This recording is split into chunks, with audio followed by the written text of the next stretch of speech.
നടൻ ഭീമൻ രഘുചേട്ടൻ ശംഖുമുഖത്തെത്തിയപ്പോൾ അവിടെ ഉപജീവന മാർഗത്തിനായിട്ട് പാട്ട് പാടുന്നൊരു വ്യക്തിയെ കണ്ട്. അവിടെയാണ് ആ ഭീമൻ രഘുചേട്ടൻ്റെ ഒരു നല്ല മനസ്സ് നമ്മൾ മനസ്സിലാക്കേണ്ടത്. അദ്ദേഹം ആ പാട്ട് പാടാനായിട്ടിരിക്കുന്ന ആളുടെ നിന്ന് മൈക്ക് വാങ്ങി അദ്ദേഹത്തിന് വേണ്ടിയിട്ട് അദ്ദേഹത്തിന് സഹായം കിട്ടട്ടെ എന്നുള്ള ഒരു മനസ്സോടെ ഭീമൻ രഘുചേട്ടൻ അദ്ദേഹം പാട്ട് പാടുകയാണ്. എനിക്ക് തോന്നുന്നത് ആ പാട്ട് പാടാനായിട്ടിരിക്കുന്ന ആ ഒരു വ്യക്തിക്ക് അംഗവൈകല്യം സംഭവിച്ച ഒരാളാണെന്ന് തോന്നുന്നു.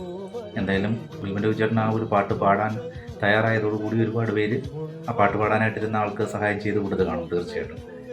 അപ്പം ഭീമൻ രഘുചേട്ടനെ നമുക്കറിയാം, അദ്ദേഹം മനോഹരമായിട്ട് പാട്ട് പാടുന്ന ഒരു വ്യക്തി കൂടിയാണ്.